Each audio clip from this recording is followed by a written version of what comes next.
అనియా, నా పేరు వసంత, వయసు 36, స్థలం విశాఖపట్నం. నా ప్రశ్న ఏంటంటే యెషయా గ్రంథం 53:12 అని వచనంలో గొప్పవారితో నేను అతనికి పాలు పంచి పెట్టేదను అంటే అర్థం ఏమిటి? అలాగే గనులతో కలిసి అతడు కొల్ల సొమ్ము విభాగించుకొనును అన్నారు కదా, ఇక్కడ గనులు అని ఎవరిని గురించి చెప్పబడినది? వారితో కలిసి విభాగించుకొనుచున్న కొల్ల సొమ్ము ఏంటో దయచేసి వివరించగలరని మనవి. ఓకే, చదువుదాం.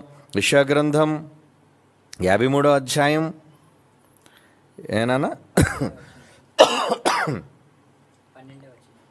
యెషయా గ్రంథము 53వ అధ్యాయము 12వ వచనంలో ఇంతకీ ఎవరి గురించి చెప్తున్నాడు ఇది? 53వ అధ్యాయము 12, 1 నుంచి చదువుదాం. మేము తెలియజేసిన సమాచారం ఎవడు నమ్మెను? యెహోవా బాహు ఎవరికి బయలుపరచబడును? లేత మొక్కవలను, ఎండిన భూమిలో మొలిచిన మొక్కవలను అతడు ఆయన ఎదుట పెరిగను. అతడు స్వరూపమైనను సొగసైనను లేదు, మనం అతను చూచి అపేక్షించినట్లుగా అతని యందు స్వరూపం లేదు. అతడు తృణీకరింపబడిన వాడును, ఆయన మనుష్యుల వలన విసర్జింపబడిన వాడును, వ్యసనాక్రాంతుడుగాను, వ్యాధిని అనుభవించిన వాడుగాను, మనుషులు చూడనొల్లని వానుగాను ఉండెను.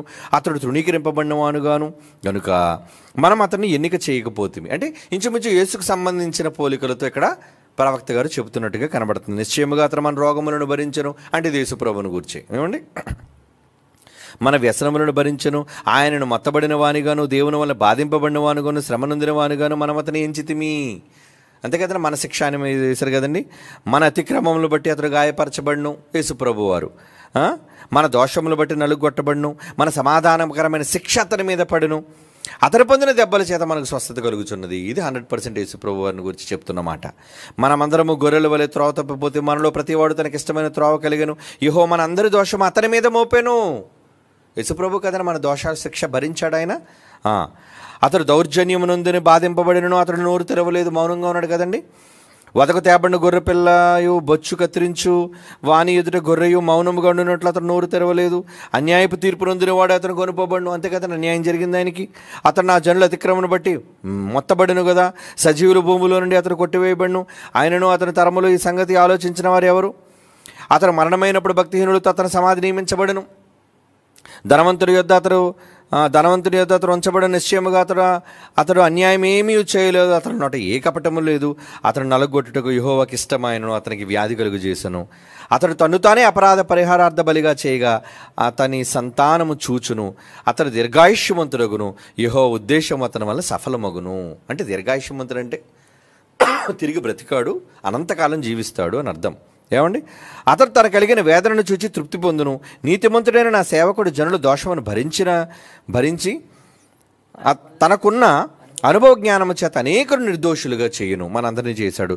కాను గొప్పవారితో నేను అతనికి పాలు పంచిపట్టేదను. గొప్పవాళ్ళతో పాటు ఆయన పాలు పంచుకున్నాడట. గనులతో కలిసి అతడు కొల్ల సొమ్మును విభాగించుకును. ఎలాగనగా మరణము నొందునట్లు అతడు తన ప్రాణమును ధారపోసిన. ఇంతకీ ఇతని కొల్ల సొమ్ము రావడానికి మొత్తం అంతా కొల్లగొట్టడానికి గల కారణం ఏమండి? ఇతను గొప్పవాడిగా ఎంచబడ్డానికి కారణం, ఘనుడిగా ఉంచబడ్డానికి కారణం ఏంటట? మరణము నొందునట్లుగా తన ప్రాణమును ధారపోసిన. ప్రాణం పెట్టాడు కదా, ఏమండి. అతిక్రమము చేయవారిలో ఎంచబడిన వాడాయన అనేకుల పాపమును భరించచ్చు తిరుగుబాటు చేసిన వారిని గురించి విజ్ఞాపన చేసెను. అంటే మన అందరిని గురించి విజ్ఞాపన చేశాడు. కనుక ఈ 12వ వచనంలో ఆమెకున్న ప్రశ్న ఏంటంటే, గొప్పవారితో నేను అతనికి పాలు పంచి పెట్టేదను అంటే అర్థం ఏంటి? గొప్పవారితో పాటు. ఎవరు గొప్పవాళ్ళు? లోకంలో నేను గొప్పవాళ్ళని అనుకునేవాళ్ళు చాలామంది ఉన్నారా? భారతదేశానికి ఒక మహాత్ముడు ఉన్నాడు, అమెరికాకు ఒక అబ్రహాం లింకన్ ఉన్నాడు, ఏమండి, రష్యాకు ఒక లెనిన్ మావో లాంటి వాళ్ళు ఉన్నారు.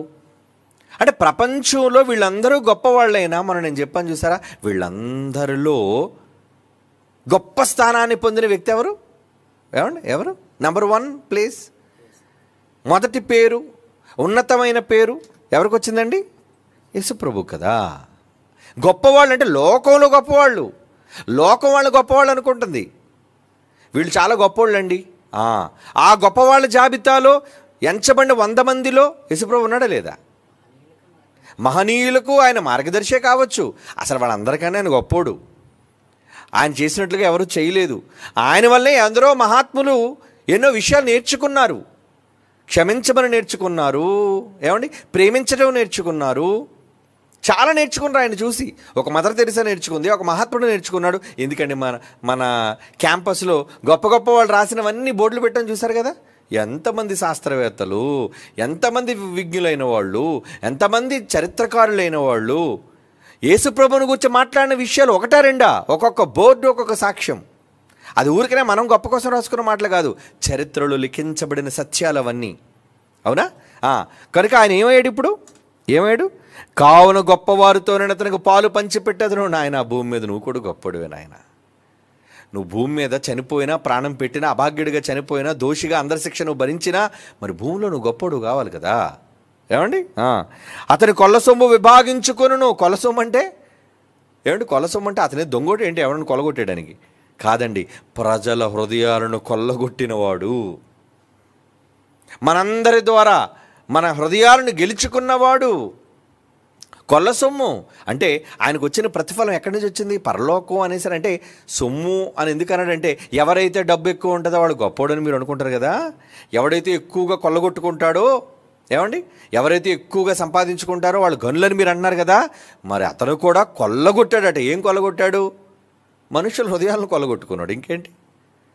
ప్రజల హృదయాలను దోచుకున్నాడు ఆయన. దోచుకోవడం అంటే ఏదో దాడి చేసి వాళ్ళ దొంగడులో, ఏమండి, ఏదో బరబ్బాలడి గజ దొంగలాగా, లేదంటే లూటీ రాణి పూలందేవిలాగా దోచుకోవడం కాదండి. ఆ దోచుకోసం కాదు. ఏదో కొల్ల సొమ్ము అనేసరికి అంటే ఎక్కువగా ప్రజల స్థానాన్ని, ప్రజల మన్ననల్ని, ప్రజల యొక్క ప్రేమను చొరగొన్న వ్యక్తి వారిలో ఒకడిగా చేశాడు. ఏమ్మా, అదే కదా నువ్వు అడిగావు. అతను కొల్ల సొమ్ము విభాగించుకొని అన్నారు కదా. ఇక్కడ గనులని ఎవరిని గురించి చెప్పబడినది? అదే లోకంలో ఎవరైతే గనుడని లోకం అనుకుంటుందో, ఆయనకంటే గనుడు ఎవరున్నారు? నెంబర్ 1 స్థానం అయిందే కదా. మొత్తానికి అందరిలో ఆయన పేరు మాత్రం ఉంది, స్టార్టింగ్లో ఉంది. కనుక ఇక్కడ గనులంటే లోకంలో ఉన్నవాళ్ళు. గొప్పవారితో నేను అతనికి పాలు పంచిపెట్టేదను. లోకంలో ఆయన కూడా ఒక స్థానంలో ఉన్నాడుగా, గొప్పవాడుగా ఉన్నాడుగా. కనుక తల్లి, భవిష్యత్తులో దేవుడు ఎలాంటి స్థానాన్ని యేసుప్రభు వారికి ఇవ్వబోతున్నాడో అన్నది దేవుడు ప్రవక్త ద్వారా ఎప్పుడండి, ఇవన్నీ ప్రజలు ఇంకా ఇదంతా చెయ్యకముందు యెషయా ప్రవక్త ద్వారా క్రీస్తు పూర్వం రాయించేశాడు. చూడండి ఈ మాట. అంత గొప్ప విషయం మన ప్రభువుని గురించి. నిజమండి. అది ప్రభువుకున్న ఖ్యాతి, ప్రభువుకున్న కీర్తి. ఇదంతా జరగడానికి కారణం ఏంటంటే, పాపం మన దోష శిక్ష భరించాడు, మౌనంగా ఉన్నాడు, ప్రాణాన్ని ధారపోసాడు. ఎన్నో గొప్ప లక్షణాలు ఆయనలో ఉన్నాయి. కనుక ఆయన ఒక గొప్ప చరిత్ర పురుషుడు కాబట్టి అందరితో పాటు ఆయన కూడా గొప్ప ఉంది. అందరితో పాటు ఆయన దృష్టిలో గొప్పగా మొదటి స్థానంలో, ప్రథమ స్థానంలోకి ఆయన వెళ్ళాడు. చివరికి దేవుని కుడిపార్శ్వాన్నే ఈరోజు కూర్చుండగలిగాడు. అంటే దానికి దేవుడు అతనికి ఇచ్చిన కీర్తి. అదేనమ్మా ఈరోజు ఇక్కడ యెషయా గ్రంథం 53:12 రాయించినమాట. ఓకే, అర్థమైంది అనుకుంటాను.